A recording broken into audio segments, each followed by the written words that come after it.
তারে আমার খুবই কষ্ট আছে। গ্লাস লক হয়ে গেছে, একদম লক। পানি আছে কিনা নাই দেখার কোনো বুদ্ধি নেই। ড্রামের পানিও গাঢ় হয়ে গেছে, কি ময়লা পানি সব। এই ডাস্টের কারণে ব্রয়লার জিনিসপত্র সব নষ্ট হয়। অনেকে বুঝতে চায় না কেন নষ্ট হয়, হাই ভোল্টেজ জাতীয় জিনিস তো। পানি উঠতেছে না, পানি ওঠা হয়ে গে। হ্যাঁ, পানি উঠছে, এবার লাইন নিচে।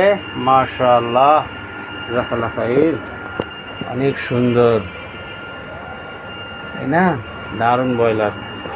ব্রয়লার দারুণ হলে কী হবে, কি সার্ভিসিং যে করব, পাশে যে এর পাশে 2 ফিট থাকতে হবে। কত আছে দেখেন তো, 10 ইঞ্চির মতন জায়গা আছে, জায়গায় নেই।